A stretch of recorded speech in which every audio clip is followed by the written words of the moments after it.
Hello, hello, hello, and welcome back to the Trio of Positivity podcast. Thank you guys so much for joining us. I am here with my fellow Trio of Positivity member, Miller, and our guest positivity member, I guess a third and a half. No, I guess half. We'll call you half positivity member. We'll take it. Ben. Boys, happy Monday. Hope you guys had a fantastic weekend. I love seeing you guys. How you guys doing today? I'm doing fantastic. Happy to be here. It's a fucking beautiful day. Victory Monday of the year. We enjoyed Second Victory Monday in a row. When was the last time we won 2 games in a row? You guys just have to keep bringing me back because I keep bringing the wins. That's fair. That's fair. He is 2-0 this year. Or is it because Boopin is on vacation he's getting us the win? So Boopin should not come back. Ooh. I disagree. I want Boops back. All right, let's get some of the nonsense out of the way. You can find us on Facebook, Trio Positivity. We are on Twitter at Trio Positivity. We have a YouTube channel, Trio Positivity Podcast, and we have a TikTok? ?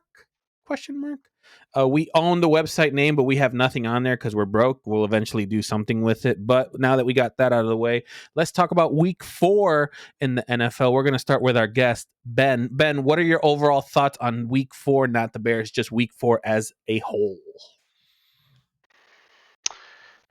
I didn't watch a whole lot outside the Bears because I was sick all weekend, but I think there was plenty of offense to go around, a lot of high-scoring games, so remember to take your overs, boys and girls. Miller, what about you? What are your thoughts on the NFL of week 4? And don't bet on the Chargers. Well, just text Miller and see what he's betting on and bet the opposite. That's a good one, too. I think we've done that before. There was a time where we used to do that on a separate bet, but that's... So I do not have a reaction about week 4, just more of a general question about an announcement that was recently made. Who would lose more viewers during the Super Bowl? Taylor Swift or Bad Bunny? I don't care because I'm not watching it either way.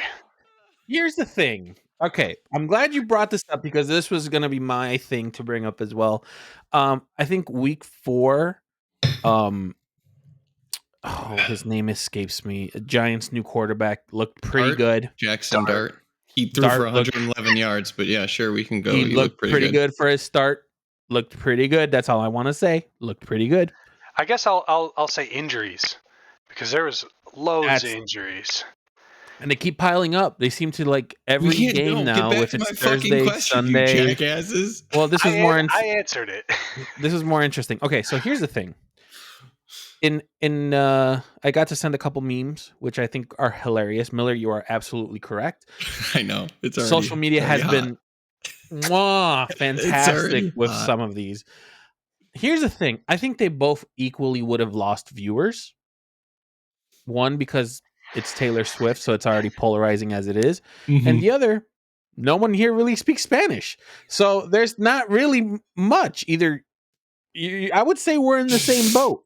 However, there was one meme that saved it for me. It was Jay-Z just bopping his head, having no idea what song was coming. That's the same thing that happened with J-Lo and Shakira when he was also at the Super Bowl, which people seem to forget. But this will be the second time. He's headlining the Super Bowl, but this will be the second time he's performing it. It's going to be great. There's going to be tits and asses everywhere. It is going to be fantastic. If you haven't seen the Bad Bunny music video, I have plenty of recommendations. I was very happy with this announcement. There's just something about his performances that I love. I think it might be one of the, and I think it's in California too, right? It's a Super Bowl in San Francisco. It's in San Francisco. Plenty of Hispanics and ice over there too. We're gonna be clashing all night long. It's gonna be fantastic. There's no ice in San Francisco. Oh well, I bet you there will be. We are not a political show. We are not a political show. If anyone wants to cancel us, listen. He's gonna send them on January 31st. You know it. You know it. Listen. I don't want to cause trouble here. I'll just say this: whatever the president wants to do, No, doing fuck fine. that. He's Fuck doing him. fine. Anyways, but yeah, one thing I did want to bring up as far as like the NFL is concerned, fucking 3.5 hours, and we still got a tie. God. That was brutal. That was the most anticlimactic finish I think I've ever seen. It was like you hit the field goal, and you're like, fuck. Like that's what I said as soon as that field goal went. It's like, well, fuck. Because it goes from being one of those all-time great games to a game that becomes irrelevant. Because it's a tie. Boys. Although it could impact playoffs in the later end of the year if Green Bay keeps winning, but they're not looking hot. Yeah, but it's not like memorable overall. Like, yeah, it could impact things, but it's not like it's just like, well, this was a waste of time. You're right. The game itself won't be memorable other than the effect it has on the record. That's it. Boys, I hate to say this. Jordan Love looks dangerous. I hate saying that. He played really well, and he didn't play as well as Caleb. And it was against the terrible Cowboys defense, and they didn't have CeeDee Lamb again. And they still put up 40. That's against the vaunted Packers defense. Here's the thing, though. Maybe the owner in Dallas knew something, because holy shit, 40 points. Jordan Love threw how much? I think it's an emotional game. Over 300? I thought that was an emotional game between the Packers and the Cowboys. 3-0 on the touchdown side. Yeah, I mean, I don't see that continuing for the Cowboys. I'm sorry. I think Dak might be able to do it, but no, those are Jordan's numbers. I know. Okay. I moved on. You're just saying in general. Oh, my bad. I moved on. Okay. Yeah, I think Dak might be able to put up some offensive numbers, but I just don't see them keeping up with these teams. I feel like Dak has had. Like, he's doing fine. I don't think that he's doing bad. Dak is doing what I was expecting him to do this year, which is just ball out. He's played really well. It's just the defense can't stop anybody. Except against the Bears. What'd he throw? 3 picks? Come on, bro. He lost CD. Every other game he's played really solid. He didn't have CD this game, didn't throw 3 picks. Game planning, dude. He threw 2 picks. 2 picks. It wasn't 3. All right. Let's go ahead and move on, because I know where this episode's going. Also, full disclosure, I tried using an AI service to create a jingle. The jingle was going to be Miller's Glazing Minute. It also known as MGM. Couldn't find the right jingle, but I just want you to know, Miller, I've created a segment for you. Welcome to MGM, Miller's Glazing Minute. You get 1 minute to glaze as much as you want. I feel like we're going to get sued over that. There's a small studio that makes films that might have an issue with us calling it the MGM segment. Listen, if someone from if someone from MGM is actually listening to this podcast, I understand. We'll take the lawsuit and we'll lose. Okay, I'll put that out there. Like, I get it. All right, but just to recap, I'm gonna do the little recap that was written for me. Yeah, I was gonna do something fun. Yeah, well, I don't care. I'm just gonna read what it says again. I don't go over anything that's on here because I go straight off the dome and I'm always right. So this is what was written for me. 38 seconds left. Dan Carlson sets up a game-winning 52-yard field goal with the Raiders down 24-25. Snap, kick, and it's blocked by Josh Blackwell. That's how it ended. So how did it go? So Miller, take it away. That was I would have said that with so much more emotion. Yeah, you do realize when I write notes, I don't write it verbatim. Mister, I go off the dome. You're not supposed to read it. Actually, that's not what I wrote, though. That's what I'm reading something I didn't write, because if I didn't read it right, you're gonna yell at me. Fair. Yeah, that's why I was gonna write it or read it. Oh, you didn't say, but go ahead, Miller. If you want to give it your shot, go for it. No, show us how it's done. Show us how it's done. Just keep going. So the game obviously ended in a blocked field goal. The Bears got the win. Whoop whoop. Where do you want me to start? Do you want me to start with the MGM? Do you want me to go someplace else. Listen, Go over my the goal is to agenda give where you I the was going on the MGM. agenda. My do the goal was agenda, do the agenda, and then glaze after. Okay, We all know we'll you're do the gonna MGM I like afterwards. that. I like that. Okay, so first we're going to start off with some key plays. At the start of the game, the defense showed out. We had 2 defensive turnovers in basically the first quarter. Great. Unfortunately, for the offensive side of the ball, we had 10 yards of offense from those 2 turnovers. And after almost 2 quarters of play, I think we had 3 turnovers and 6 points. It was pretty embarrassing overall considering the amount of turnovers. Max Crosby was a game wrecker when it came to the Bears. 3 batted passes, an interception, a forced fumble in the first half alone. We'll get to the offensive line later. Ashton Genty finally had a good game of offense. He busted a 64-yard touchdown run, which pushed the Raiders' lead to 14-6. But the Bears weren't asleep at the wheel, you know? Caleb woke up, baby. Nails a 27-yard touchdown pass to Rome, the only player in the NFL to score in every game so It's not far. the Glazing moment yet. Calm down. Whoop, whoop. But we didn't stop there. We were still down going into the final 5 minutes of the game. I believe, I'm trying to do quick math here. I believe it was 19-24. Caleb's got the rock. He leads us on a 5-minute touchdown drive to put us up 1 with about 2 minutes remaining. And the rest was talked about horribly at the beginning of this segment.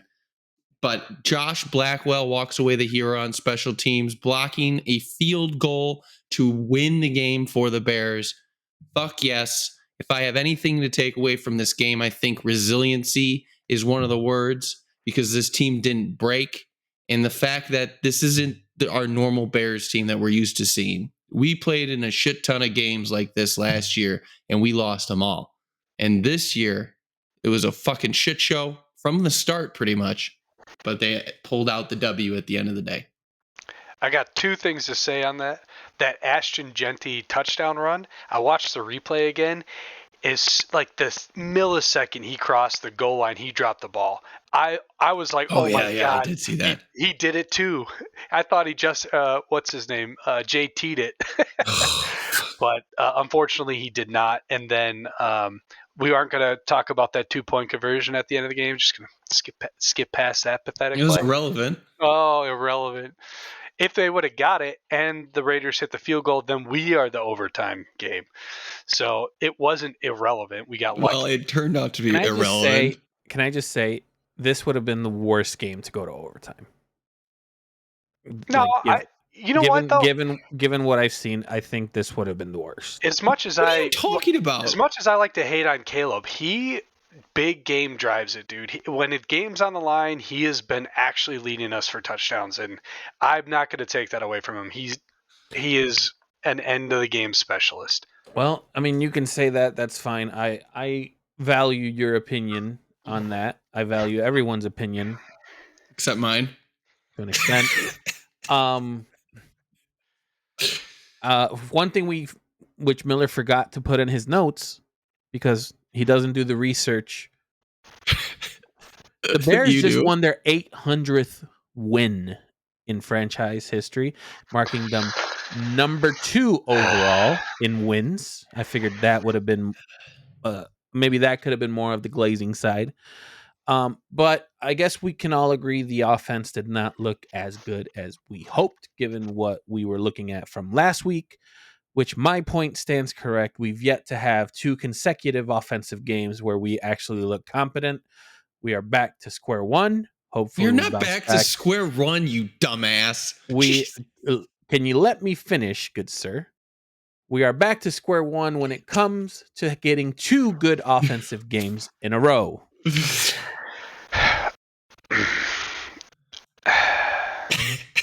See, he knows Whatever. I'm right. That's why he's doing that. I mean, at the end of the day, not every game is going to be purpose. I understand perfect. it. Listen, we're not. Miller, it's not going to be perfect every time. We're not going to put up 300 yards every game and 4 touchdowns. The thing, though. It's not going to happen. But the problem is when you don't. I'm not going to get there. It's MGM. Can I get my MGM moment now? You want your MGM now, or do you want Ben to Well, No, Ben's, I'm gonna ruin it afterwards. Let him glaze first. Ben's brain wasn't working there. He was just breathing heavy, so I just took over the reins.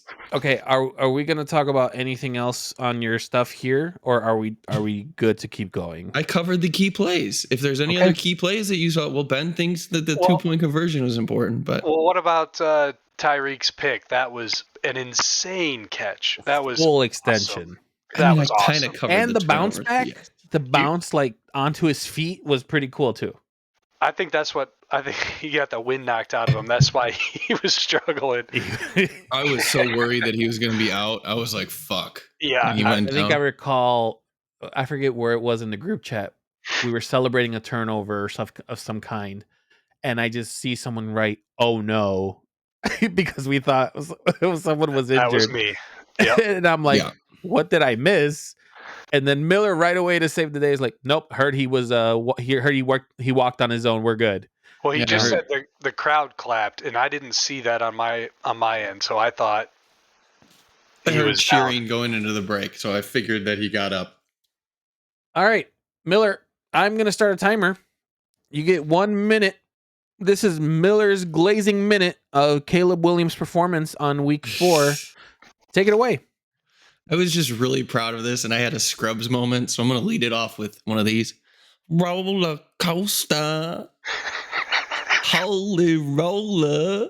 Ooh. I was feeling that song today at work. That is what Caleb Williams' day was like yesterday. Very much a roller coaster from the start. The offense started so slow. Like I mentioned earlier, we had 10 yards of offense after 2 key turnovers from our defense, and it didn't really improve from there as far as the first half is concerned. Max Crosby had a huge impact, deflecting 3 passes of Caleb's, which limited him.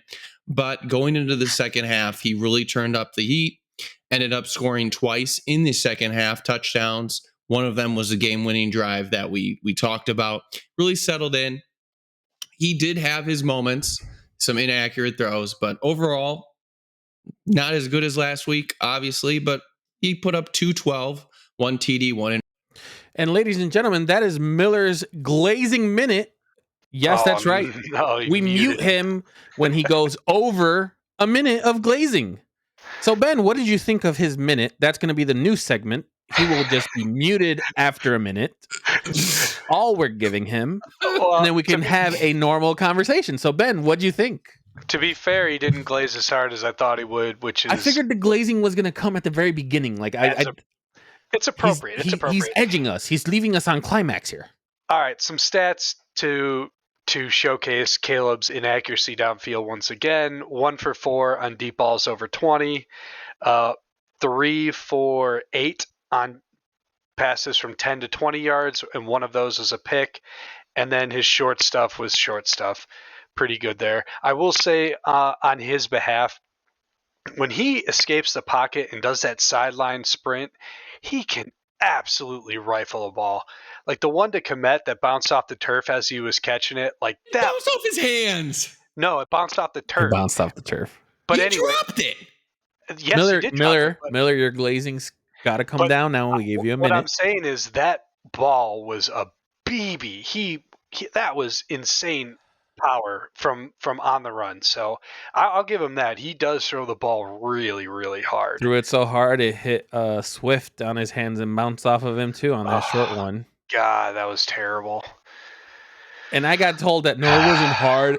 That was a fucking bullet. That was a bullet. Yeah, and you still catch that. No, you don't. He's so close. He should have caught it, but that was too hard. That was a little too hard. Miller, stand 5 feet away from me and let me just chuck the shit out of a football. It was like 5 yards. The problem is Swift was looking ahead, and then he didn't turn his head back to Caleb quick enough. So the ball hit him as soon as he was looking at Caleb. Because the ball went 100 miles an hour. What do you mean? Okay, so if he would have floated it to him, he would have gotten probably rocked by a defender, and then you guys would be talking about how Caleb left his running back out to dry. So you can't have it both of course. ways. This is not going to be a win-win for him. I'm not going to give you layups. Another awesome stat. ESPN Analytics has the 2 most open wide receivers in the NFL. Can you guess their names? Wait, the two in the overall NFL? Overall NFL, all wide receivers. The top two, guess who they are? I God, don't let It's it be DJ more. Moore and Roma Tunce. It sure as fuck is. No And way. Guess what? Caleb can't hit fucking DJ to save his life, and Rome had another Rome game where he looked really good and then not so good. Let's skip over Komet because that was something All right, awful. well, hold on. Listen, in fairness to Miller, I don't think he got to finish all his points on Caleb. He was kind of going. No, I'm waiting. I have one more thing up my Go sleeve. for it. No, Go for it. We'll Go for it. continue. We'll continue. Just know that that's going to be our segment. It's Miller's Glazing Minute. You get 1 minute unprompted. You get to say whatever you want. We won't do anything, but when that minute's up, I'm cutting that mic. What? How many sacks did they have again? Like the Bears, or against the Bears? I think it was just one. It's just one, right? I mean, yeah, there should have been more. I think there was one where he was should have like, been at least 4. I think there was one where he got tackled, but I think they ruled it a run. Oh, the one where he also the pocket completely collapsed on him, and he did this one swivel move or like I forgot what it looked like. I'm like, he should have been sacked. I even said it out loud, like that should have been a sack, and he got out of it. So, dude, I'm not gonna glaze him too hard, but he is incredible at doing that. He is almost as good as Justin Fields at escaping the pocket. And that was a collapsed pocket. That wasn't even a design like I just need to move. Justin Fields is so good at escaping the pocket because he doesn't even stand in the pocket. He just gets the ball and runs. You can't call it escape. Watching that game, dude, there was absolutely nobody blocking for him tonight. Every single play, every single it's snap. Always the excuse with Fields, never with Caleb. Is it not true though? Back to me.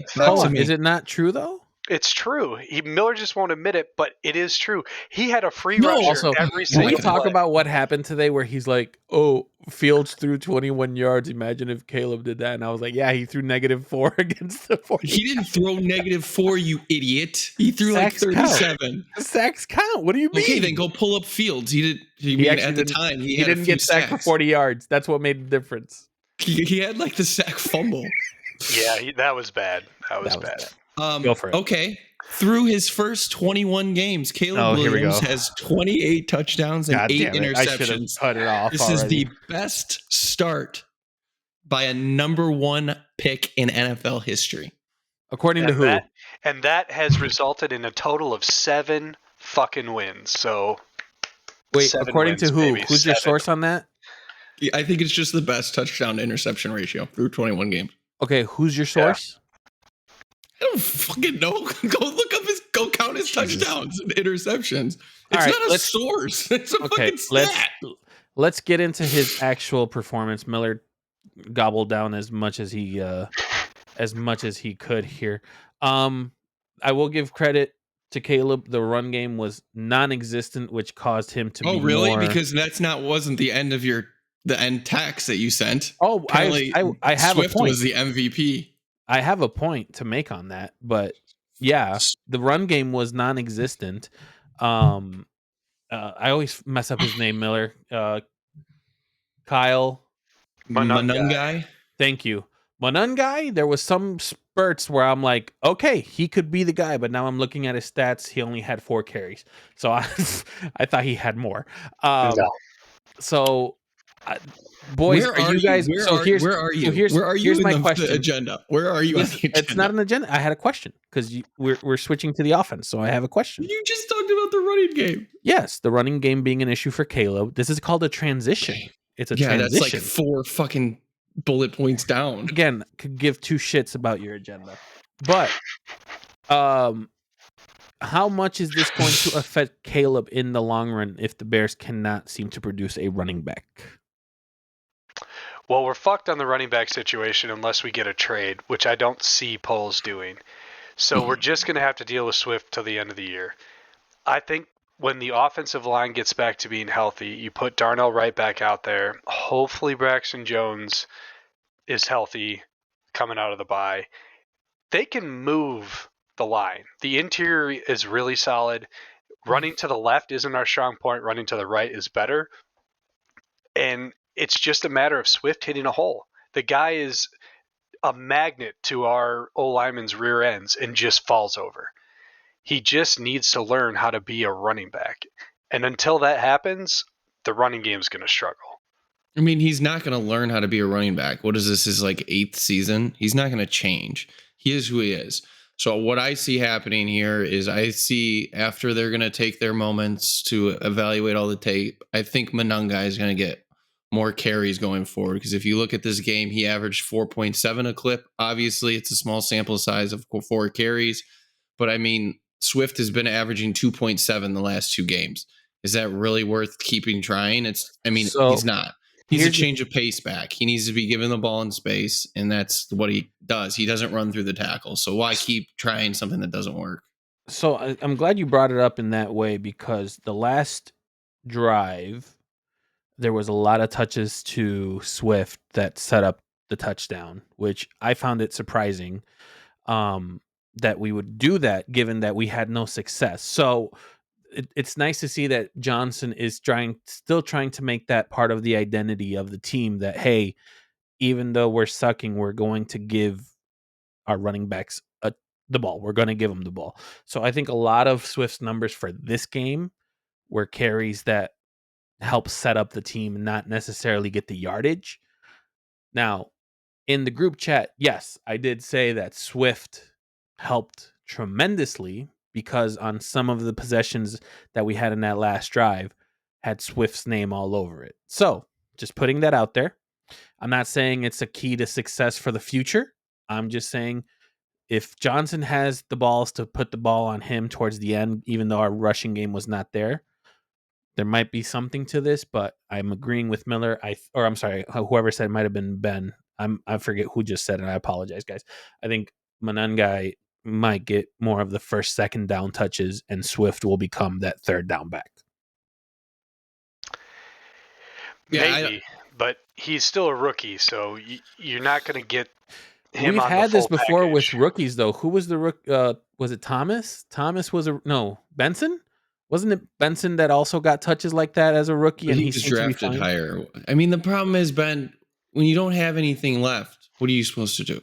I mean, they haven't used Roshan at all. Which I don't understand. That's like the biggest question in Chicago right now. Like, why haven't they used him at all? It's kind of crazy. He plays special teams and he gets holding on punting, so he's clearly healthy enough to play.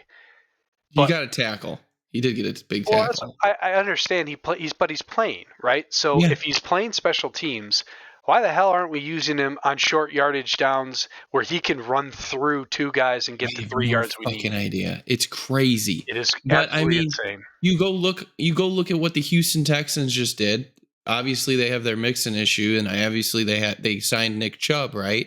But then they have a 4th round rookie in Willie Marks that over the first 4 games has slowly taken over. And then this last week, he went for over 100 total yards and 2 touchdowns. Like, just because they're drafted later doesn't mean they're going to be irrelevant. When you don't have an effective running game, why are you keep beating a dead horse? He can't run through the tackle. Shouldn't even have been drafted. He was not on anybody's board. Monangai was going to be a UDFA. We could have got him for free and taken a gamble on somebody else. Oh, give me a break. Every single player that's drafted in the 7th round, you can argue is going to be a UDFA. Okay, what about Hippolyte in the 6th or 5th or whatever? We've already had this conversation. I'm just saying, if you can't call 7th rounders, they're going to be UDFAs. Like, obviously, a 7th rounder has a high probability of possibly being a UDFA. So but just Hippolyte, yes, we've already had this discussion. It was a horrible pick. So just doing a quick Google search and news on Roshan Johnson, there really hasn't been anything. The only thing that seems to be consistent is it seems to have a foot injury. It seems to be repetitive on multiple Wednesday announcements of people that are practicing. So it does look like there.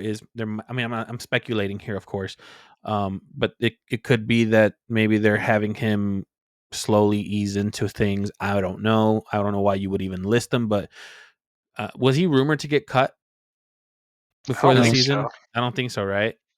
I know that Ben Johnson said good things about the rookie, but I don't think it was good enough to replace Roshan Johnson. I think we're all in agreement there. Okay. Moving on. Miller, is there anything you want to point out on this I agenda of yours? I don't know where the fuck we are anymore. We're at the very beginning. We'll start at Yeah, the go at the top of beginning. offensive performance. The offensive line meltdown and shuffle that occurred.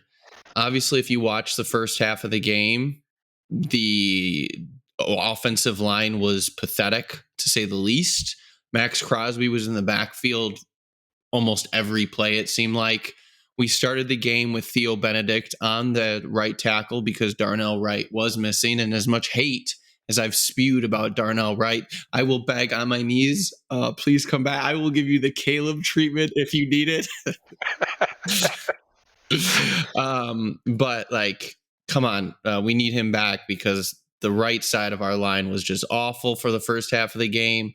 Then there's a lot of smoke with the Braxton Jones situation. Apparently he has a foot injury. I haven't really heard anything official on that. Some people are saying that he kind of got benched because he played so poorly in the first half.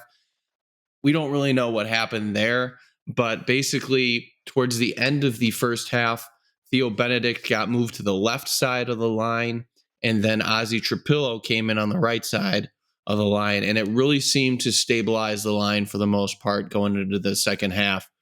So at least we know the kid can play. I mean, he's a second round talent. We drafted Ozzie Trapillo, steps in at his normal position and plays. So that's a positive. Obviously, we drafted him to be a left tackle, but whatever. Who the fuck drafts people anyways? But that was one thing that was a big key. Getting that stabilization, it seemed to really help the offense start to move the ball, as I think they got a field goal before half, and then they obviously scored 2 touchdowns in the second half. I mean, he looked good one-on-one against Crosby. He handled him more times than not. So I think worst case scenario, at the end of the year, we get rid of Braxton and we slide Darnell to the left side. Trapillo takes over the right side, and now you got your tackles. Worst case scenario, right? Because I don't know if Darnell can play the left because he was only a right tackle in Tennessee, but if Trapillo can look that good against Crosby in his first NFL game, like, you've got a stud, right? Yeah. I just want to point out something though. As much as we want to bitch on the offensive line, Max Crosby balled out. Like, there's no other way of putting it. Like, his performance alone carried that team. Like, the amount of times that I saw that, there's a specific replay that I saw, and Ben, you can probably see where I'm going to this. He knew exactly what Caleb was doing to the point where the replay showed him just taking one step forward. He stopped rushing completely, and then just put his hands up. That's okay, but that doesn't. The offensive line shouldn't allow that. That's the problem. You're not supposed to. You're not understanding. No, you're not understanding what I'm saying. What I'm saying I understand what you're. the offensive line could have kept pushing him back no matter what. He already knew where that ball was going. Like, Crosby knew what he was doing. He was waiting to try to knock the ball down. That's what he was doing. He knew where the pass was going. But the offensive line was not engaging with him. You can't do that if you're an offensive lineman. You can't let a lineman just put your hand up. Right, but when you're pass supposed blocking, to hit them. That's the point. No. When you're pass blocking, you take steps back. You don't go forward at him. When you're pass blocking on the line, you take steps back and put your hands out there. On a run block, you push forward. So I understand that, but when you have a guy that's jumping up purposefully because he knows where the ball's going, you're supposed to engage with him, knock him to the ground so that they don't keep doing the same thing. Okay, you're talking about a general. I was just talking about the one replay. If you want to get into, he did it 3 times. If he's going to continue to do it, you can't just let him sit back there, watch the quarterback's eyes. I don't recall him sitting back on all the other attempts. I can go back and check. This specific one just caught my attention because it almost like either the Bears had a tell, knew the play, maybe they did some views on the film study, whatever it was. It just seemed to be like he knew where that play was going at that time. If you want to talk about the rest of the game of like, they should have done this or that, sure, I'll give that to you. But my specific example was just one where on a pass blocking scenario, he literally just took like a jab step, stayed still, and then pushed up. That's all I'm going to say on that. But I Max know, and Crosby I balled out. agree with you. That was really good. But the point is, as an offensive lineman, you can't just let a defensive lineman do that. It's Max Crosby too, though. No, you just like Miller says, if he goes up in the air, you put two hands at his chest and shove as hard as you can. They're coached to do that. Now, whether that was when Benedict was in and he just wasn't good enough, I don't recall that exact play that you're talking about, but I think it was in the first half. So I think Benedict was so worried about getting beat on the edge that he didn't have the opportunity to come back and engage before the pass was knocked down. Or maybe he just didn't want to because he knew he was going to get beat if he did. The thing Right, is, that's what though, I'm saying. but that's what I'm saying. Like, that kind of goes back to, I'm going to say that they scouted the Bears pretty well. And knowing that if you have a guy like Crosby, that's just going to happen. I don't know. I don't want to get too much into like this one specific thing. I just want to give Crosby his flowers because he really had a hell of a game. He played great, took advantage of a situation. And so as much as I want to bitch about the O-line being what it is, when you're dealing with him, like, hey, it is what it is. Yeah, but it's the NFL. We're gonna have to play against Micah Parsons twice a year. We have to play against Hutchinson twice a year. You can't keep making these excuses. The Dallas Cowboys just threw 40 points on Parsons. Yeah, we that's got true. nothing to worry about. All right, we got nothing to worry about. Yeah. No, but I see your point. I'm just saying this was a great performance that I got to see. No, he did. He played really well, and no one's saying he didn't. I think another big issue that we had was because you can't establish the run, you're going to get those types of defensive plays because they don't have to worry about you running the ball. So until we can figure out how to push the line forward and have Swift hit a fucking hole. Well, what we can do is we can just do the stumble bum and the flea flicker to avoid that, right? Dude, that fake flea flicker, I was so pissed. I'm like, you're not running the flea flicker twice, and then you got baited. That was awesome. Baited. I really liked the fake flea flicker. I'm gonna be honest with you. I didn't think that was the stumble bump. I thought he just tripped. We'll never know. I really liked the fake field goal. I thought that was really good. The fake flea flicker. The fake flea flicker. Yeah, that's the one. I really like that one. Other than the face mask penalty on Swift. Well, Boys, that was stupid on his part. Yeah. Boys, I'm trying to find the numbers here. I don't know why it's showing me. Oh, okay, I found it. Miller, how do you feel about the Bears now and Ben Johnson with his fourth down plays? Do you feel like I'm used to it. Yeah, I was sitting here with my mom's boyfriend talking about it, and I'm just like, it is what it is, bro. You're not surprised anymore? I was gonna send you a message and be like, hey, how you doing over here? Like, because I figured I was gonna get a why are we doing this on fourth? No, I'm done. But I just wanted to bring that in. I love it. I love the aggressiveness. I'm on the mindset that every time we're at a fourth down in front of the 40, we're going for it. And basically, if it's in front of our 40, we're probably going for it if it's like 4th and 2. So, our third, just for the record, third down efficiency for the Bears, they went 7 and 16. You know what? It started like 2 and 9, so it got better as the game went on. It got better, yep. Yeah. But again, I think that was the offensive line switch up really helped solidify that passing attack because Crosby was damn near invisible in the second half. Yeah, he was. And the other thing that we had to deal with was the lack of tight end efficiency as Cole Kmet dropped 2 or 3 passes.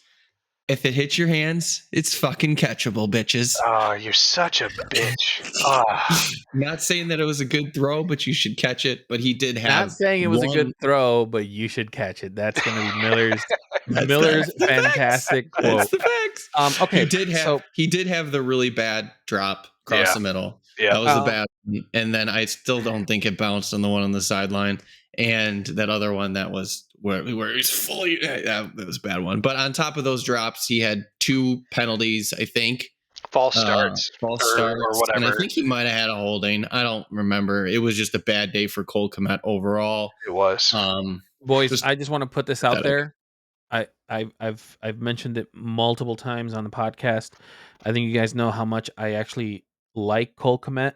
I think I've mentioned this. I am officially worried now for Cole Kmet. No. Hold on, let me finish. Calm your tits. Let him finish. I don't Let me agree with finish. Ben on this. I agree with Chris. So here's a thing, and I hate this because I've watched multiple games now. Because thank you, Red Zone. Even though your commercials are actually okay, I'm okay with the Red Zone commercials. I'll just put that out there too. I've been seeing tight ends be main focal points to a point where if the tight end works, it seems that the running game works. It seems that the passing game gets better. Now, is that football? Yeah, you can say that. If you get any of those three parts, you might have a great team on the offensive side. Sure, I might be beating that horse here, but the fact that when we didn't have, and I'm horrible with names, but we didn't have the rookie tight end. Colson Loveland. Yeah, we didn't have Loveland. I honestly thought, oh, Kmet's going to get more touches, baby. Kmet's going to get more looks. Well, first of all, he probably did, didn't he? What was his target count? He definitely had more targets today than he has all season. He led the team in targets and had only 3 completions. So here's what I will say though is that's why I'm worried. Well, look, Ben Johnson, especially in Detroit, spreads the ball around to everyone. Luther Burden had one of the worst offensive games in the history of football. I think he got -4 points on my fantasy.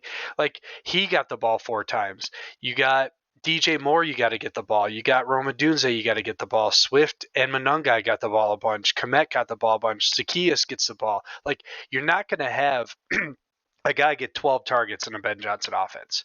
So the fact that Kmet had more targets today, that means the defense was leaving him more open. And they were focusing on the receivers. Okay, he had one bad game out of 4 years with the Bears, 5 years? Like, you guys are such doomers for one game. No, the thing is, the consistency of Kmet, like this game. So just to give you his stat lines per ESPN, 3 completions, 46 total yards. His longest was 29. He was targeted 9 times. He led the team in targets. The one that was before that was a Dunze with 8, and then Zacchaeus with 6, and Swift also had 6. So Chris preaches this nonstop. When somebody was on the team before the regime changed, they can get cut at any time. You see the writing on the wall for DJ Moore and Cole Kmet right now. Yes, they're part of the offense. They're part of the offense, but they're not key cogs of this offense. And you don't spend a 10th overall pick in the NFL draft on a tight end to pay another tight end $14 million. They already paid him. Don't do that. They paid him and then did the draft. It's not the other way around. I know. I'm talking next year. We're talking future here. We're not talking what we did in the past. They were going to keep him because it wasn't smart enough for them to cut Cole Kmet this year. But going forward, I think he's probably going to get released next year. I just don't think he's okay. So hold on. I see the face that you're. Let me just ask this question to you then. If he is on this pace, so right now at 4 games, 7 receptions, 116 with 1 touchdown. Whatever estimations you want to make in the 4 games that he's played, whatever, is that enough to keep him? I mean, he's on average 700 yards a year. Like, he's not far off from. He had 1 bad game, and you guys are like, oh, he's gonna get cut. I understand that we have 2 tight ends now. Colston Loveland hasn't proven himself yet. Yes, does he look good? Yes. Are we excited because he was a top 10 pick? We should be, but he hasn't proven anything yet. And the fact is, Cole Kmet, other than yesterday, has been a really solid receiver. His completion percentage has been awesome. So do you know why his completion bullshit. Hold on. Do you know why his completion percentage has been good? Because he's only gotten 1 or 2 catches per game. That's it. And he makes the catch when he needs to. Like, he's always been reliable. He's had 1 bad game, and you're willing to cut ties. This is just incredibly doomer. No, it's not one. It does nothing to do with the game. It has to do with the writing on the wall. Come on. He's got 3 or 4 years left in this contract. If you're going to trade him, no, he doesn't. There's no way. Oh my God. What did we Look it just up. sign him for? Miller's just saying that. I think he's wrong. I think he's got like 2 years left. I think he has 2 years. He said 3 or 4. I think it's 2.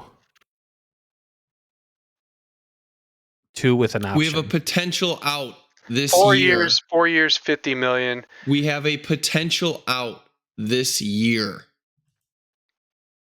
So We're he's 2 looking at years a left because he signed it 2 years ago. So he's 2 $3.2 years million left. dead cap. Yeah, he has 2 years left. $3.2 million dead cap. That's nothing. He's gone. He's not gone. You're such You're a talking moron. a cap hit. Okay, You're you gonna say that though, save- Ben. He has Oh 2 my years God. left though. Can we You're agree? gonna save Yeah. $8 You're right. million. It is 2 years now. Yeah. Yeah. Okay, You're so going to here's my save thing. $8 million if you cut This him. season, He's as good as gone. I'm going to end it with this. This season, he had 4 targets, 1 reception against Minnesota, 2 targets, 2 receptions against Detroit, 1 target, 1 reception against Dallas, 9 targets, 3 completions with Vegas.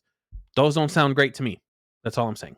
They're not all catchable either, Chris. We just got over this on the sideline pass wasn't No, you're a right. catchable ball. No. So You're right, but I'm gonna be you're using honest. percentage. You're using percentage and saying that his completions are looking good. See, I'm kind of in the middle here. I don't agree with Chris that you're judging his performance on 4 games because I do think he's a pretty solid receiving tight end. I agree. He has been his whole career. Yes, I agree with that. I am seeing what this regime is doing under Ben Johnson, and that's where I think that he's not going to be here long term. Because I don't think I love Komet. I honestly have praised him, and every time we have a shit game, I always tell Miller and Boopin, "Where's Komet?" Every time I've always asked, "Where's Komet?" And we're at the point where now we're saying, "Oh, here's Komet," but any other person can see 3 of 9 targets. And yeah, sure, some of the passes were bad. I agree with you on that too. But then when you start looking at the numbers, and you're like, "Well, Loveland is there," like it's he's hurt. He's always fucking hurt. I mean, Ben's right. You're right. He's unproven and he's hurt, but there's a lot more games this year. Yep. Miller, what else you want to go into here? Defense. Let's drive into the defense, baby. The All Bears right, go for it. secondary stepped up. We had 4 turnovers by the defense, 2 by Kevin Byard, who is turning into quite the leader of this team on the defensive side, and 1 by Tyreek Stevenson, who has played out of his mind these last 2 games. So props to them. And then outside of that was just the normal shit that we talk about every week with this team, Which is the fact that we have no ability to stop the run and we have no pressure on the quarterback. Because let's be real, those interceptions that Geno Smith threw were not due to pressure. No, they were not. But I think he was sitting in the pocket for the whole fucking time. Yeah. I hate beating the dead horse. You know how I am, but I feel like every time we see a touchdown scored on the Bears is because someone can't do a tackle. And normally you're full of shit, but this week you're right. This They week missed several tackles on Ashton Genty that should have been done.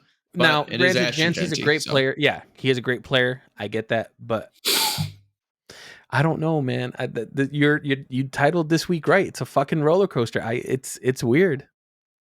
The problem is once we start playing good teams, the lack of QB pressure is going to be a huge issue because we don't have a second corner.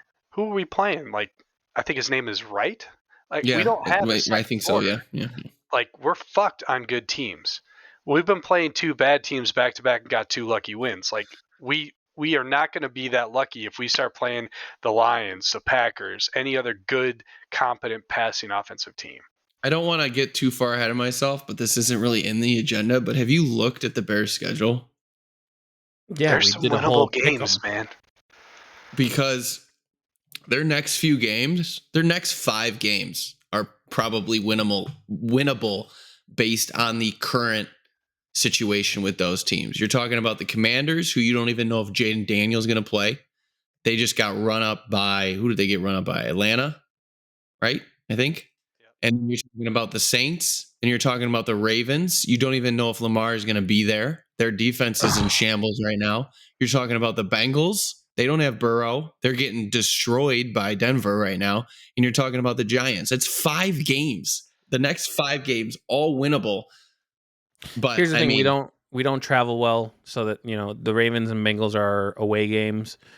So is the Commanders, but I see where you're going into this conversation. As it stands right now, the NFC North, there is no team under 500. I don't know that the NFC North is as good as we thought it was. That's what I was going to say. I think as the year goes on, though, I think Detroit and Green Bay will get better. Minnesota, for me, is still, given the injuries, I'm not 100% sure. But I think this is going to be another tangent. I think it's going to be a very not physical. It's going to be complicated in the NFC North. It's going to be competitive for sure. Okay, getting back on track. We have never done this on the agenda, but this week we did it. Special fucking teams. It probably should have been highlighted in fucking purple ink because it was so perfect. Everything. The punter. I think we had a punt down on like the 2-yard line. Nobody touched it. It just died on the 2. It died. Just died at the 2. So pretty. The block to win the game. And Cairo Santos finally stepped up. 4 for 4 on field goals. 43-46. And he even had 2 50-yarders. Do we feel a little bit better about Cairo? I love Cairo. I do. Funny enough, I mentioned it in the group chat, but I don't think anyone understood what I was trying to say. Growing up, I used to remember when someone would kick like a 44-yarder or a 45-yarder, we're like, oh my God, that's so far. And now it's like a norm. I ignored you because that was stupid. It was stupid. I don't remember that at all. Robbie Gould at one point couldn't hit over 50-yarders, and now it's a norm. So let's calm down, okay? I don't think that's true. I don't think that's true at all. You can look it up. I think he was the most ineffective 50-yarder. I think that was one. I think that was one point his thing. No. Hold on. The most accurate kicker in NFL history. Yeah, he's in the top 5 for sure. Robbie Gould. Good Lord, Curtis. Oh God. Yard kicks. Let me see. I don't even need to bother. But the bottom line is the special teams really performed well. I got a win in one of my fantasy leagues. Fuck yeah.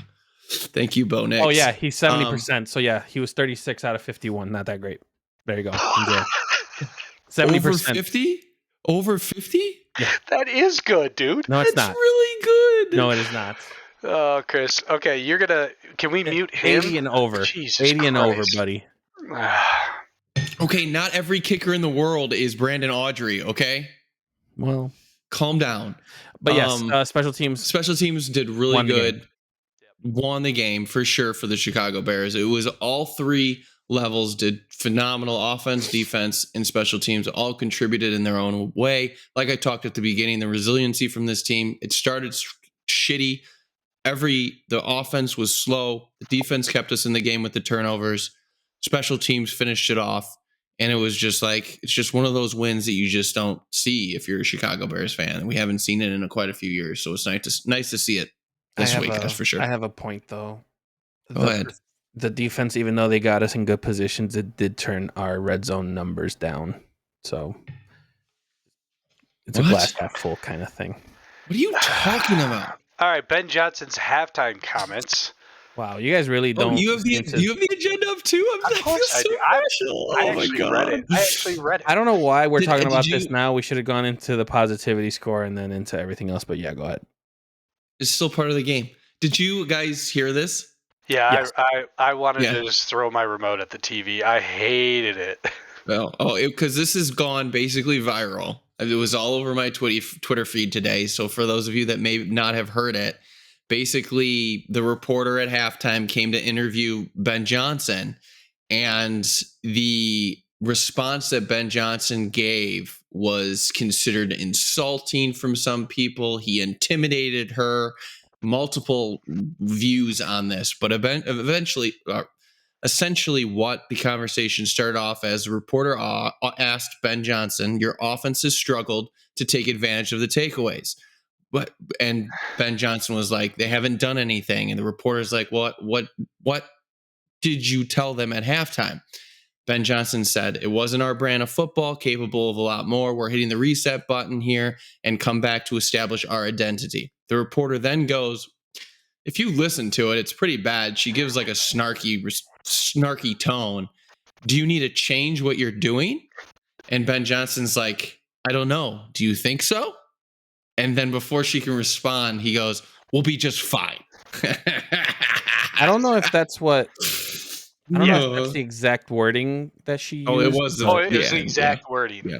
And it she was such a bitch about it. Like, I was so mad about that interview. They got to stop doing these. She's like, do you think you need to change because you didn't score points? No shit, Sherlock. Of course they're going to change something. Jesus Christ. As the person that's taking journalism here, funny enough, the only reason I know about this is because we actually had a 20-minute discussion on this. Yeah. Chris, take us to school, baby. Give us the deets, baby. So I pointed this out. My teacher didn't realize this. We watched the replay, but I pointed this out right before the interview starts. You can tell he did not want to talk. He did not want to have any sort of conversations with anyone. So right as she's talking, he goes, yep. Like, he's already in that mode. That's not a good sign. The reason that's not a good sign is because most coaches, they know they're going to have to do some kind of an interview either before or after halftime. So what my teacher said is, this is Ben Johnson probably getting caught off guard, not knowing that this was going to happen. Because when he's already out, he's already in a different mode. You can tell he's not in a I'm ready to take questions mode. And sure enough, she actually talked to your favorite radio host, Miller, today. She actually had an interview. Favorite radio host? From 670 to Score. Listen, I'm 670 or whoever you listen to. She actually gave an honest answer, and she's like, listen, I thought I knew him. We had a pre-production meeting and he's joking around. Caleb came in and he started making fun of Caleb for certain things about how he was showing up. So that's what I felt his demeanor was. So I felt that he was going to come back at me in a fun, like, manner, but I'm wrong. So she took ownership of how she phrased the question. In a journalistic point, you have to remove bias from any question that you ask if you're doing any reporting for an outlet. That is very hard to do, because when you're doing that sideline review, you're not really doing journalism. You're doing entertainment. You're doing something that's going to help people stay on television. Did she ask the question wrong? You bet your fucking ass she asked it wrong. Will she probably ask it again in a different scenario with a different coach? Probably. But you got to read the room a little bit too. He's not giving you anything. Just switch up your question. You're right. You're right on that part. But here's the thing. That's basically what she did. She questioned his play calling and the coach. But here's the thing. She's we saw this. She's questioned Bill Belichick. She's questioned other coaches. Give a shit who Hold she on, questioned. No. See, you can't do that. You can't just say, "Oh, well, I don't care what she's done with other coaches. I care about what she did with Ben Johnson." This is Ben Johnson's first year as a head coach. Last year, he didn't have to do these kind of interviews. So it's on him to also be aware that this is going to be a thing that has to happen. If you're having a bad game, guess what? You're going to have a microphone brought to your face before halftime or after halftime. That's a norm. That's a norm in the NFL. I agree with you. Yeah. I just don't agree with the backlash that, I mean, it's kind of 50-50. I'm going to be 50-50. honest. Some people say that he took ownership. Some people are like, he's fine. Other people are saying he's intimidating. If you're going to question somebody whose career has been in the sport, if you're going to question their decision-making, their coaching, you should expect to get some sort of defensive answer. You're going to get defensive. And she should have changed the question instead of saying, because here's the thing. He literally sets her up for a great follow-up question. It wasn't our brand of football. We're capable of more. She easily could have said, so what is your brand of football? Right. That there is a fantastic follow-up, because that you're going off of what he answered. But you got to read him. Like, she's saying that he was goofing around in the pre-production. Yeah. But she saw he was pissed off. He was pissed off. If he was up 30, go ahead and joke around with him. He's down at halftime to a team he should be kicking their shit out of, and you're gonna fuck around with his play calling? Like, give me a break, dude. But here's the thing, and you can look it up with other side. I'm talking sideline reporter for entertainment. That it has to be branded a certain way, because if you look at the questions that she asked Caleb Williams after the game was over, she actually used some of the stuff that he said. So you can clearly see that there is some kind of, like, moving pieces when it comes to the Yeah, but sideline after the reporting game, stuff. when the emotions are starting to dwindle, you're talking about getting fired up at the halftime to go in and try to get a win out of what's currently a loss. It's not the same scenario as after a win when Caleb pulled off a victory. Right. Those are two different mindsets. Right, but what I'm saying though is for Ben Johnson to kind of just go at it like that, I honestly think he was unaware that he was going to get questioned. But as an NFL head coach, you're going to get questioned. Like you should have known that was going to happen. So I don't agree. I don't have a problem with how he answered it. I don't have a problem. Oh no, no one has a problem with it. Like even she doesn't have a problem with how he answered it. Even she said, "I didn't realize." Well, it's a national story, so people have a problem with it. If you literally watch her interview, it's on YouTube somewhere. Find it. She doesn't have a problem with it. It's fine, but she even says, "I probably could have worded it different." So like it's a learning thing. My thing with Ben Johnson is that you could be down 50 at halftime. You could be down 60. You could be up 50. You could be up 60. They're going to talk to you. So just know that this is going to happen again. So this is just a learning thing. This is a non-story. This is stupid. I don't. Whatever. Let's move on. It was a story, bitch.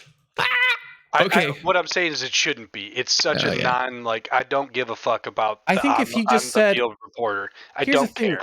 Here's the thing, though. If he says that and she goes, like, here's the thing: how you can change it too. The only moving on. No, and this is the reason I love this question. We're at an hour. Yeah, here's the thing. This is the reason why I love this question. I didn't realize it was in the agenda, and I got very excited. I can answer this question, and I can show you how he could have come out even better. So he said, I quote, "I don't know. Do you think so?" He could have just gone, "I don't know. Do you think so? All right, I'll see you later." It's the same exact thing. But you don't question somebody at work. You don't question somebody.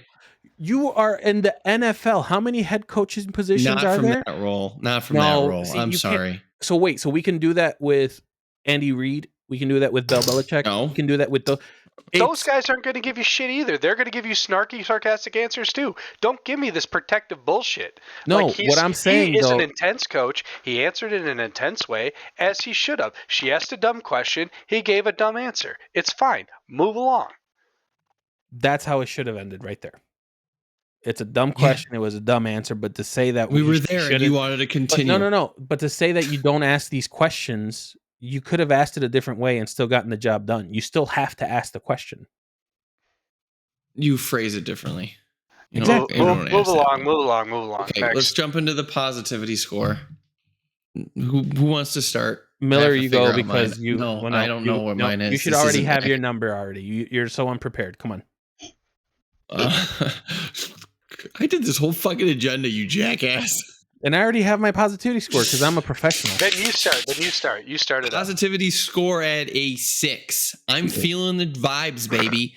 The schedule coming up is weak. We have some possibilities of making some rounds, getting some wins here. We were able to get the win in a situation that we haven't in the past.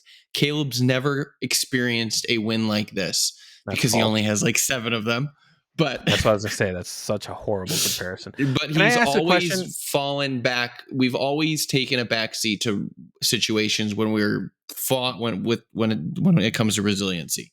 That's not true. This was one that pushed us to the back. We beat the Green Bay Packers at their home to end the season. So you're wrong on that. Can you tell me how you got nothing to 6? To do with resiliency? Can you tell me how you got to 6 if the Bears were 3 and Caleb was a 6 last week? I literally told you that we were a 4.5 last week. We got another win. Now I'm at a 6. Right. So what increased? Was it Caleb or the Bears? The Bears, 6-6. Why are you questioning me on this? I'm the only one that fucking does that. This is the worst game that I think I saw on the offensive side, and you're still consistent with 6 on Caleb. It was bad. Offensively, it was bad. I think we had 5 drives in the first half where we started before the 50, and we only got 9 points. I agree. And then we ended up scoring 25. No, total. The second half was a different team. Okay, how many games last year did we score over 20? Not many. Not many. Like you're acting like we should be scoring 32 points a game. Like, come on. We should have. You know what, Chris? I'm sorry. I'm with Miller. I was at a 4 last week. I think I'm at a 5.5, man. The Thank you. defense played well enough to keep us in the game. The offense took a step back, but then did flash a little bit. And then the special teams finally looked good. They actually looked like a competent unit. Finally. So here's the thing. I agree with you, Ben. I was at a 5, but because we blocked the field goal, that's a half point up on my end. I'm at a 5.5. So you're giving me shit for 6 when you're. I'm giving you shit when you go 4.5 to 6. That is such a high jump. That is a horrible. It was not that impressive of a win. I get that we came back in the last drive, but like that's a pretty big jump for a yeah. pretty good game. And you're saying that the Bears as a whole went 3 up when the offense did not look great. Like the Bears as a whole, the defense got 4 turnovers. Special teams did fantastic. Bears is a fucking whole, you dumbass. So that's 2/3. That's 2/3. And you're saying you're giving him the equal performance of Caleb? I don't know. I don't think he's that far off. I think we're all pretty much on the same boat. 5.5, 6. It's looking up finally.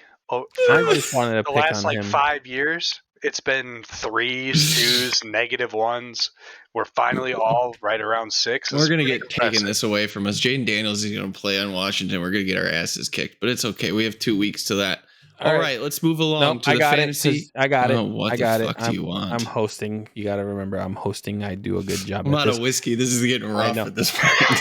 Also, I noticed for anyone that's listening, there was a lot more on the fantasy recap.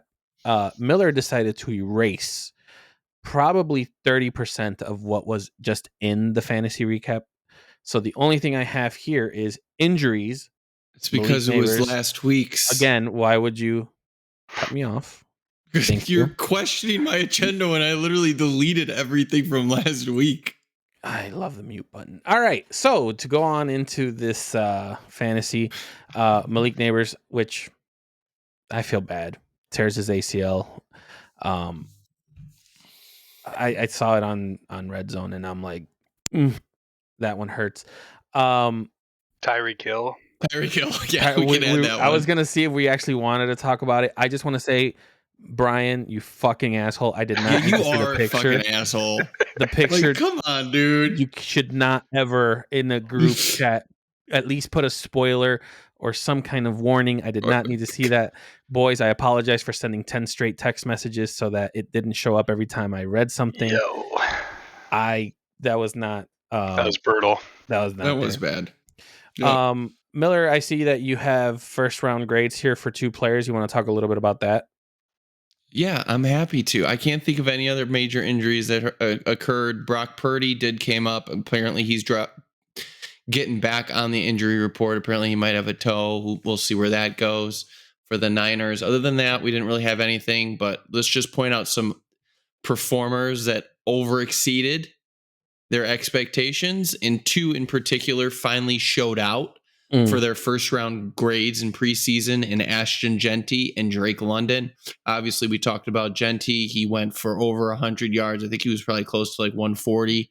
And he got, I think, 2 touchdowns. And on top of that, he had some receiving and a touchdown. So he really finally showed out, considering he was drafted in the first round of most fantasy drafts. Other one, Drake London, very similar situation. Finally got the ball from Penix. Penix was finally able to put together a good passing game, over 100 yards, a touchdown for Drake London. So 2 guys that have really started slow to this year, finally putting up some solid numbers there. And then rookie impacts. This week, the rookie running backs finally showed up. Omarion Hampton had a killer game for the Chargers. I think he went for over 100 yards and a touchdown over there. And then, like I mentioned previously, Woody Marks also put a stamp on it. So it's interesting to see how some of these guys are showing out. We'll see what happens with that. Keep an eye on the fantasy. Keep in tune. The season's never over. Even if you're 0-4, come on, still focus. No, it's over. We'll get there. We'll get there. Can I just give a quick shout out? Kincaid actually had a decent game, but it still looks like he's not going to be the main tight end from what I'm reading. I don't know what you're reading because he's up and up in my books. No, but apparently he got less. I got to read this whole article, but I was trying to find his fantasy numbers, I know that he did very well. If he was in a PPR league, I think he got a touchdown and 4 receptions. So, which He's been a Kincaid pretty was. solid tight end this year. Yeah. Like overall. Another name that I wanted to ask you, Samuel. Is it time to keep him out of flex? Depends if Daniels comes back, doesn't it? I mean, Miller, you're usually prepared. What's going on here? Fucking Samuel. Debo. Oh, Debo. Jesus I thought that's who you were talking about, but I was blanking. He's had a pretty good start to the year. I think a lot of it hinges on, well, first of all, you should not take him out of flex because he's their number one weapon right now. I mean, it's him and Ertz because McLaren's out, so he needs to be there regardless. Obviously, Jaden being out is a huge loss. But yeah, you got to play him. He says that as he's laughing. That's horrible. I'm just laughing because I didn't know who the fuck you're talking about. I went to Curtis Samuel. I'm like, what the fuck are we talking about this dude for? But all right, I mean, you're gonna play him until McLaren comes back and takes stranglehold on this offense. If he does, you got to play him because he's put up pretty good numbers, and they're using him in a lot of different ways, just like the Niners did out of the backfield. He's doing rushes, he's doing the whole 9 yards. So the reason I bring this up is because there's one name I wanted to hear feedback on. I think I failed horribly with Travis Hunter. I think that experiment has kind of dwindled. So at this point, the flex is becoming an option. What's a good flex option if I need to pick one up from waivers? You can't ask that without providing some context of waiver opportunities. Yeah. Who's still out there? I mean, Well, you there's got usually articles some of Giants like, guys, but you got some Giants guys that are going to get some opportunities now that Neighbors is down. You got some Wendell guys. Robinson's a big one that might be on the waivers. Woody Marks, like I mentioned earlier, he seems to be taking a stranglehold of the backfield in Houston. We have I'm trying to think of some other names that might be out there. Well, who's the rest of the Dolphins receiver core? You got Jalen Waddle's probably already on the team. But I mean, Are you really gonna run out a tight end with what's his name, the rapper? Waller had 2 touchdowns today. 2 tutties today. There's some guys you can look at, but you're going to have to start looking at some injury replacements for some of these star receivers because they're going to get touches. The one thing that I would like to talk about here for a moment is the quote-unquote backup running back on a lot of teams with older running backs. And what I'm talking about specifically is what's going on in New Orleans with Alvin Kamara and Kendrick Miller, who Kendrick Miller out-touched and outscored him this week. Now, he hasn't done that past weeks, but it is Alvin Kamara. He's getting old. And the other one, I'm going to say it, guys. Derrick Henry. Derrick Henry has not been good this year. And Justice Hill went off. So I'm not saying give up on Derrick Henry. That's not what I'm saying. But keep an eye out on some of these situations. Like, are they going to keep it? And Nick Chubb, like we mentioned with Woody Marks. Yeah. Like you can see situations where not as much in Baltimore because they paid Derrick Henry too much, but like you can see situations where these guys behind these older running backs might start to make an imprint, especially when you're talking about teams that are struggling for offense. I will say this season has been very difficult to manage. The injuries, I think a lot of people are kind of suffering through the injuries. There's a lot of injuries. Yeah, it sucks. We were blessed last year because there wasn't a lot of running back injuries, but this year there seems to be like injuries all over the place, and not only fantasy, but impacting fantasy, like linemen. Yep. I think we're averaging like injuries every day of every game day now. Like where before you could go a game where there wasn't like people missing games. You know what I'm saying? Like obviously people get hurt and then they come out and then come back in. But I think every game day we seem to have some kind of injury that is affecting them a day, having them to miss the following week. We're running long, but we're not going to save this part for next week because it'll be irrelevant next week. Nope, it'll be relevant next week. It won't be. Because if they're going to make a move, they're going to make a move right now. They're not going to make a move. Do you think the Bears will make a trade to either help their rushing defense or their pass rush? They won't do it No. during the bye. This is Or why the I said running we could game? have. They won't do it during the bye. This is No. why I said we could have saved it for next week. I mean, There's no point of he's- saving it to next week. He's right. Now would be the ideal time to make a move because then No. you have 2 weeks to put a guy into the system. But no, I don't see him making a move. Like, who are you going to get? Who are you going to go after? There's chatter twofold. I don't think the Jets are going to pull it right now because they just lost Braylon Allen. He may be out for a while with a knee injury. But Brees Hall was a hot topic. I'd And love also Brees Hall. another guy that we just talked about, Alvin Kamara. He's on a No. losing team. Why not get rid of him? No. Hey, both of those are possibilities. I don't know if Poles is going to pull the trigger. I personally don't want him to pull the trigger, but Here's my thing. I don't think right now there is a running back that can come into this setup with our offensive line and be productive. I First don't of all, think that's wrong. The offensive line isn't the running game problem. It's DeAndre Swift is the problem. no. If we I had Brees don't agree Hall with on that this 100%. offense, hell yeah. Oh, hell yeah. But I think right now Brees Hall would be too expensive to get. But I would absolutely take Brees Hall every day and 3 times on Sunday. the thing with Brees Hall is you're going to have to pay him a contract because he's going in the contract. Oh, year. right. This is last year. That's right. I don't know how Well, you there you guys go. can Trade say him Komet. Trade him Komet, and I'd take Brees Hall for Komet straight up. I would too. Jesus. Literally spent the whole time talking about how he's not going to get moved and how he wants to move him. I'd move him for Brees Hall. He loves. He's a fucking Iowa State. He's an guy. Iowa State guy, bro. I'll take him all day long. Here's my thing, and then we'll end it on this note. I'm more of a guy that I prefer to see trades happening near the trade deadline because that's when you can kind of see if you get better value on your trade. People are either more desperate to get them out or people are willing to pay more, however you want to see it. I always feel like that seems to happen during the trade deadline. You have a chance to impact your team sooner now. Like, why wait to the trade deadline when you have less games to potentially win and make your team better? Get it better now. Because I think even with a bye week, you're still working on things. Like me personally, I still don't have full confidence in this offensive line. What? When it's healthy, it's been pretty really, solid. really good.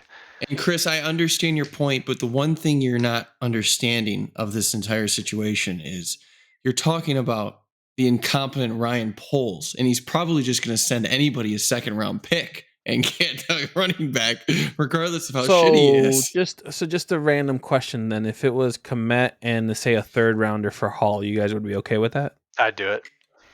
No, I would not be okay with it. Okay, and then if it's a trade deadline and if it was a straight up Komet for Bryce Hall, would you do it? Brees Hall. It's Brees Hall. Whatever. Yes, I'd do it.